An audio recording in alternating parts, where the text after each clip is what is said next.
안녕하세요. 달리는 변호사 달변 김종기 변호사입니다. 오늘 정말 오랜만에 법률 영상으로 다시 인사드리는데요. 좀 전에 확인해 보니까 제가 법률 영상을 마지막으로 올린 것이 2022년 2월이더라고요. 제가 너무 오랜만에 법률 영상을 올려서 혹시 제가 변호사 업무를 더 이상 안 하는 것은 아닌가라고 오해하시는 분도 계셨을 것 같은데요. 당연히 변호사 업무를 계속 열심히 했고요. 일이 바빠서 영상을 못 올린 것이 크고, 새로운 사건을 수임하기보다는 기존에 수임한 사건에 집중하는 것을 원칙으로 한 것도 있고, 기존 의뢰인분들이 관련 사건을 추가로 맡겨주시거나 또는 주변 지인의 사건을 소개시켜 주시다 보니까 그런 사건을 우선적으로 맡다 보니까 영상을 제작할 시간이 부족했던 것 같습니다. 제가 해고 사건이나 임금 사건 그리고 산재 사건을 주로 하는 편인데요. 그 중에서 해고 사건을 많이 하는데 해고 사건 분야가 다른 분야보다 좀 치열한 경향이 있고 이제 사건마다 구구절절한 사연들이 있다 보니까 손이 많이 가는 것이 사실이고요. 재판기일도 한두 번에 끝나는 사건은 거의 없고 1심 기준으로 5번 정도는 진행이 되다 보니까 많은 사건을 수행하기 어려운 면이 있는 것 같습니다. 당연히 서면도 여러 번 제출해야 하고요. 저랑 같은 사무실에 음주운전 사건을 전문으로 하시는 변호사님이 계신데요. 음주운전 사건은 보니까 범죄 형태가 다 비슷하고 그러니까 대응하는 방식도 거의 같더라고요. 서면 내용도 거의 대동소이하고 말하자면 찍어내듯이 사건을 처리할 수 있겠더라고요. 네, 근데 해고 사건은 사건이 다 천태만상이라서 손이 많이 가고 그러니까 가성비가 높은 분야는 아닌 것 같긴 합니다. 그래서 저는 어쩌다 제가 이렇게 빡센 분야를 전문으로 하게 되었을까라는 그런 생각도 좀 했는데요. 그래도 억울하게 해고당하신 분들을 도울 수도 있고 좋은 결과로 이어지는 경우가 적지 않기 때문에 보람을 느끼고 있습니다. 근데 제 얼굴이 좀 달라진 점이 느껴지시죠? 네, 제가 노안이 와서 몇 달 전부터 안경을 쓰고 있습니다. 이제 오늘은 제가 우여곡절 끝에 승소한 사건 하나 소개시켜 드리려고 하는데요. 해고 사유 서면 통지 절차가 쟁점이 된 사건입니다. 제 의뢰인분이 소송에서 이제 원고였으니까 이제 편의상 원고라고 할 건데요. 원고가 2021년 3월에 해고돼서 소장을 2021년 6월에 냈는데 올해 5월에 대법원 판결이 선고 확정된 사건입니다. 네, 꼬박 3년이 걸렸죠. 네, 저는 해고 사건을 상담하면 맨 먼저 해고 통보서를 달라고 해서 확인하는데요. 이분이 문자로 보내주신 해고 통보서를 딱 보는 순간 이겼다고 생각했었습니다. 그리고 그분께도 이긴다고 말씀드렸고요. 네, 다른 변호사들도 그런 면이 있긴 한데 이긴다고 장담하는 사건은 별로 없는데 해고 통보서에 해고 사유가 기재되어 있지 않았거든요. 근로기준법 27조는 해고할 때 해고 사유와 해고 시기를 기재한 서면을 근로자한테 적어서 이제 교부해야 한다고 규정하고 있는데요. 이건 절차적 요건이기 때문에 아무리 중한 해고 사유가 있어도 이 절차를 어기면 부당해고가 되는 거거든요. 이건 뭐랑 비슷하냐면, 아무리 흉악범이라고 하더라도, 피의자를 체포할 때 피의 사실이 뭔지랑 진술거부권이 있다는 거랑, 변호인 선임권이 있다는 것을 고지하지 않으면 불법 체포가 되는 거 아시죠? 이걸 미란다 원칙이라고 하는 건데요. 근로자를 해고하려면 해고할 때 서면으로 해고 사유와 해고 시기를 명시해야 하는 건데 그걸 어긴 것이죠. 해고 사유 서면 통지 규정은 근로기준법이 2008년에 처음 들어왔고요. 2010년에 처음으로 관련해서 대법원 판례가 나왔습니다. 판례의 핵심 내용은 해고를 당한 근로자의 처지에서 해고 사유가 무엇인지 구체적으로 알 수 있도록 적으라는 것이었습니다. 특히 징계해고의 경우에 징계해고 사유가 무엇인지 구체적으로 적어야 한다는 내용이 있었습니다. 그 다음에도 근로기준법 27조에 대한 대법원 판례들이 하나씩 나왔는데요. 해고 사유를 구체적으로 적어야 한다고 판시했는데 그럼 얼마나 구체적으로 적어야 되는 것인지가 문제가 되었는데요. 대법원에서는 근로자가 징계 과정에서 해고 사유가 무엇인지를 구체적으로 알게 되었다면 축약 기재를 해도 무방하다는 판례가 나왔습니다. 저는 이것을 축약기재 법리라고 부르는데요. 예를 들어서 이제 근태불량 지시불이행이라고만 쓰면 이제 근태불량이나 지시불이행의 내용이 뭔지를 알 수가 없잖아요. 그러니까 근로기준법 27조 위반이라고 주장할 수 있는데, 징계 과정에서 근태불량의 내용이 무엇인지, 지시불이행의 내용이 무엇인지를 이제 알게 되었다면 근로기준법 27조 위반이 아니라는 판례입니다. 근로기준법 27조와 관련해서 좀 더 말씀드리자면, 근로기준법 27조와 관련해서는 이제 실무상 구두해고가 많이 문제가 되는 것 같습니다. 서면으로 해고 통보를 해야 하는데, 예를 들어서 너 내일부터 나오지 마, 이런 식으로 구두로 해고를 하는 거죠. 이제 그런 사건에서는 재판을 진행해 보면 사측이 10중 8구 어떻게 나오냐면, 해고한 적이 없고, 사직을 공고한 것 뿐인데 근로자가 안 나왔다. 그래서, 근로자가 사직한 걸로 알고 있었다. 해고한 적이 없다. 이렇게 나오는 경우가 많습니다. 네, 그런 사건에서는, 해고라고만 인정되면, 근로기준법 27조 위반으로 부당해고가 되니까 근로자가 이기는 거거든요. 제 경험상 그런 사건을 가만히 들여다보면, 사용자는 진짜로 권고사직을 했다고 생각하고, 근로자 입장에서는 해고를 당했다고 느끼는 그런 케이스가 적지 않은 것 같은데요. 결국 증거 싸움으로 가는 것 같습니다. 제가 구두해고 사건에서 승소한 사건도 있는데요. 다음에 다른 영상에서 자세히 말씀드리도록 하겠습니다. 구두해고가 아니라 해고 통보서를 서면으로 준 경우라고 한다면은 실무상 해고 시기를 해고 통보서에 안 적어서 문제되는 경우는 거의 없는 것 같습니다. 그러니까 며칠부로 해고가 되는 건지를 이제 해고 통보서에 안 적는 경우는 별로 없다는 것이죠. 근데 해고 통보서에 해고 일자는 안 적고 해고 통보서를 작성한 날짜만 적는 경우가 있는데요. 이제 그 경우 해고 시기를 적지 않았기 때문에 근로기준법 27조 위반이라고 봐야 될 것 같은데, 아직까지 그런 대법원 판례는 없는 것으로 저는 알고 있습니다. 해고 일자가 중요한 게, 해고 일자가 정해져야 그로부터 3개월 안에 부당해고 구제 신청을 할 수 있기 때문에 중요한 건데요. 아직까지 해고 일자를 명시 안 했다는 이유로 부당해고로 판단된 케이스는 못 본 것 같습니다. 주로 문제가 되는 케이스는 해고 사유를 아예 안 적거나 적긴 했는데, 해고 사유가 뭔지를 알 수 없을 정도로 추상적으로 기재한 경우가 많이 문제가 되는 것 같습니다. 이 사건도 그런 케이스고요. 근로기준법에는 해고 통보서에 해고 사유를 적도록 규정하고 있기 때문에 해고 사유를 전혀 적지 않으면 바로 부당해고가 되는 것이거든요. 제가 맡았던 사건은 해고 사유를 아예 안 적은 사건이라, 제가 그 사건을 시작할 때는 이기는 것이 너무나 당연하다고 이제 생각을 했었습니다. 그래서 저는 회사가 소장 부분을 송달받고 이제 농사나 변호사 자문을 받으면 근로기준법 27조 위반이니까 빨리 복직명령 시켜야 된다고 하면 어떡하나라는 걱정을 할 정도였습니다. 이제 소송이 좀 길어져서 그만큼 해고기간 임금을 많이 받을 수 있는 건데, 회사가 근로기준법 27조 위반으로 이제 부당해고라는 것을 알아차리고 복직명령을 바로 하면 어떡하지? 이제 그런 걱정이 좀 됐던 것이죠. 실무에서는 회사가 부당해고라는 것을 인정하고 복직명령을 하는 경우는 10건에 한 건이 있을까 말까 할 만큼 드문 일이긴 한데요. 이 사건은 근로기준법 27조 위반이 너무나 명백한 사안이어서 저는 회사가 곧바로 복직명령을 내리지는 않을까 걱정돼서, 소장에서는 근로기준법 27조 위반에 대해서는 전혀 언급을 안 하고 해고 사유가 없다는 주장만 했고요. 해고 사유가 존재한다는 것에 대한 증명 책임이 회사에 있으니까 해고 사유를 증명하라는 내용까지만 썼습니다. 소장 제출도 해고되고 나서 2달 반 정도 지나서 제출했습니다.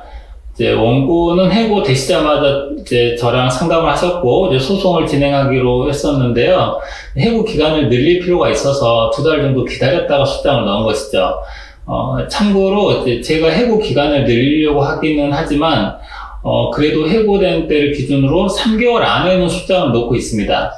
판례 중에는 해고된 근로자가 퇴직금을 받고 나서 오랫동안 소송을 안 하다가 뒤늦게 소송을 제기하면은 사용자 입장에서 퇴직금까지 받고 소송 안 하니까 해고에 대해서 뭐 근로자가 다투지 않을 것이라는 무슨 신뢰가 생겼다. 그런 이유로 각하를 하는 그런 법리가 있기 때문에 3개월 안에는 소장을 꼭 넣고 있습니다.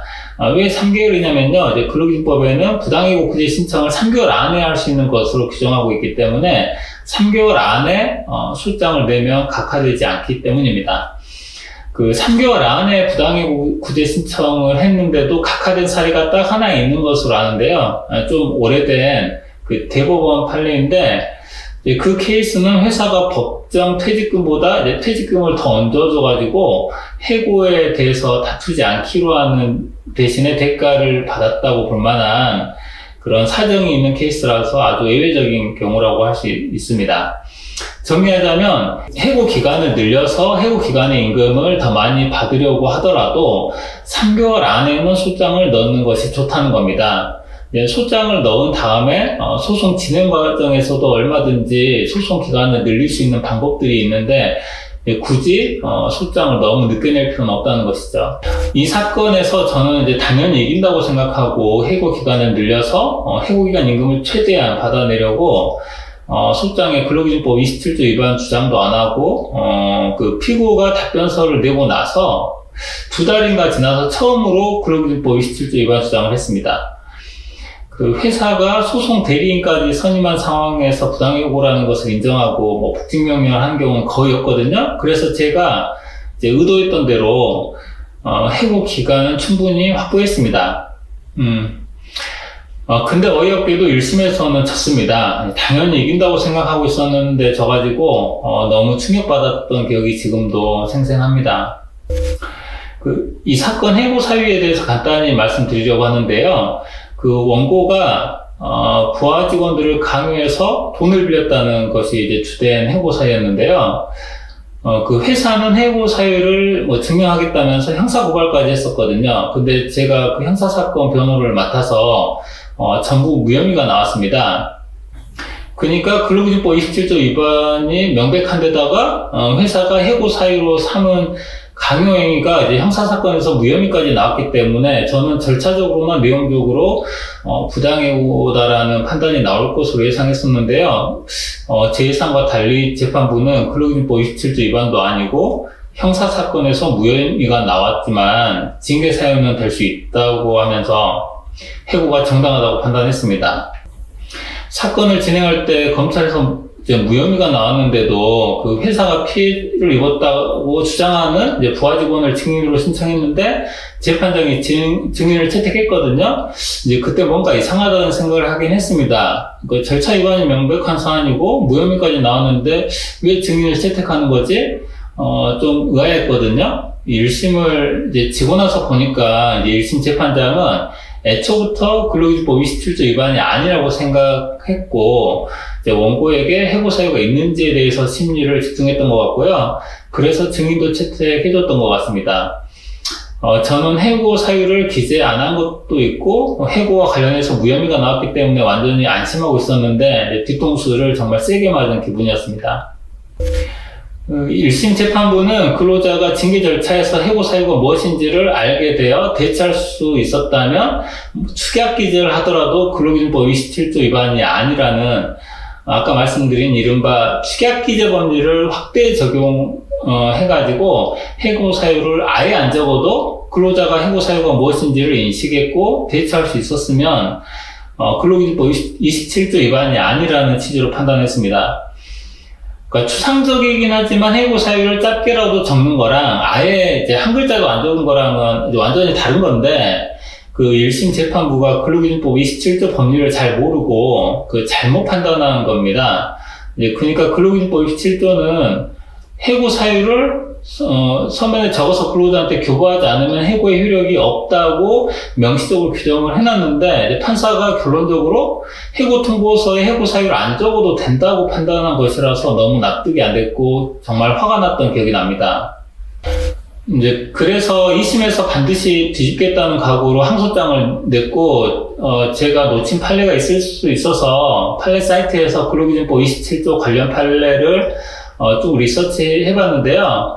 그 해고 사유를 아예 적지 않으면 근로자가 해고 사유가 무엇인지를 알고 대처할 수 있었다고 하더라도 근로기준법 27조 위반이라는 대법원 판례를 하나 찾았습니다.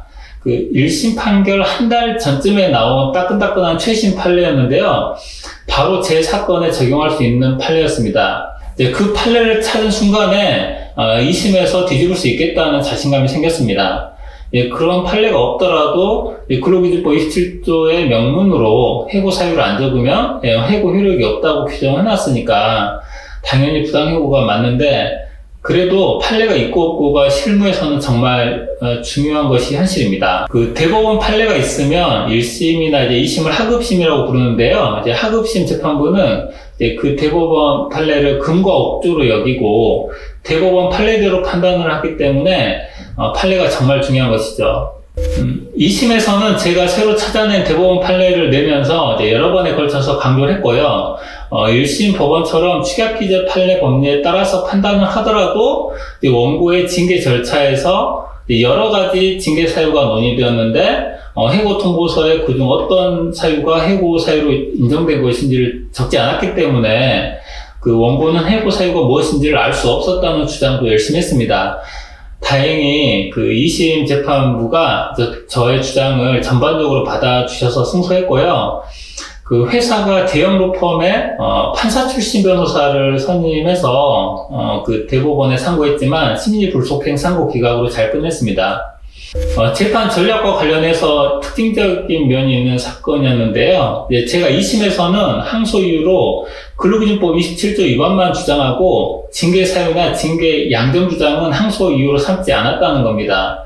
우리나라 판사님들이 생각보다 그 야근이나 주말 휴일 근무를 정말 많이 하실 정도로 사건 부담이 많으시거든요.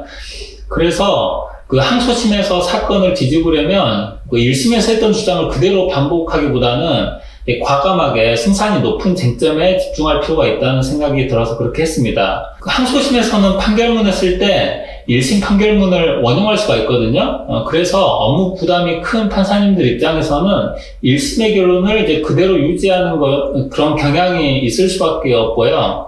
그 해고 사건은 항상 합의부 관할이기 때문에 1심 판결을 부장판사급이 결론을 내린 것이니까 웬만하면 존중하려는 그런 경향이 있는 것 같습니다. 게다가 이제 지방법원급은 노동전담 재판부가 있기 때문에 1심 재판부가 전문성까지 갖추고 있어서 1심 판결을 더 존중해주는 분위기도 있거든요. 그러니까 1심에서 했던 주장을 다 그대로 반복하면 2심 재판부 입장에서는 1심이랑 같은 주장을 반복하는구나라고 생각하고 결론을 안 바꿔줄 우려가 있기 때문에 1심 주장을 그대로 반복하기보다는 그중 확실한 카드가 있다면 과감하게 확실한 카드에 집중하는 것이 유리할 수도 있습니다. 이 사건의 경우에 징계 사유도 부당하다고 생각했지만 재판 현실상 그 점에 대해서 2심에서 결론이 바뀔 가능성이 낮다고 판단했고요. 근로기준법 27조 위반이 명백한 사안이라고 제가 판단하고 과감하게 근로기준법 27조 위반 주장만 했습니다. 결과적으로 다행히 제가 생각한 전략이 통했던 것 같습니다. 그 판결금을 받은 다음에 후속 처리 과정도 조금 말씀드리겠습니다. 먼저 소송비용 확정 신청을 해서 다 받았고요. 지금은 퇴직금과 연차 수당 소송을 진행 중입니다. 그 소송비용 확정 신청 예전에는 서너 달 정도 걸렸는데요. 그 최근에는 한두 달 정도로 속도가 많이 빨라졌습니다. 제 느낌에는 이제 법원이 소송비용 확정 신청 사건 처리 속도를 높이는 것을 정책적으로 강조하고 있는 것 같습니다. 그 원고가 1심 소송 진행 중에 이제 정년이 되셔가지고 당연퇴직이 되셨는데요. 제가 해고 사건에서 해고 기간 임금에다가 퇴직금이랑 연차수당을 추가해가지고 소송을 진행할 수도 있었는데요. 소송에서 청구 항목이 늘어나고 청구 내용이 복잡해질수록 원고에게 좀 불리해지는 면이 있기 때문에 퇴직금이랑 연차수당은 원래 소송에서 청구하지 않고 2심을 이긴 다음에 따로 소송을 제기했습니다. 제가 의뢰인분들께도 종종 드리는 말씀이 이제 소송을 이기려면 판사 입장에서 생각을 하는 것이 중요하다는 건데요.